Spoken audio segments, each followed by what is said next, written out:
ចេញទៅឲ្យឆ្ងាយស្នេហ៍ស្មោះចាំចូលមកចិត្តតាន់ពេលនេះខ្ញុំបបដួងចិត្តអាយុប៉ុណ្ណាដឹងរឿងស្នេហាតាមមិត្តភក្តិមិនទាន់រកបានម្នាក់មើលកុនរឿងស្នេហ៍ចង់ដែរប៉ុន្តែខ្លាចតែវាមិនដូចក្នុងកុនខ្លាចទៅយំ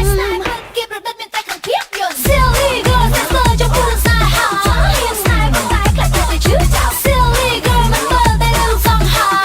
មិនទៅសៅមិនមានតែកុំ Silly girl តែស្ទើរមិនហ៊ានមានសង្សារតែជាតាមតែចង់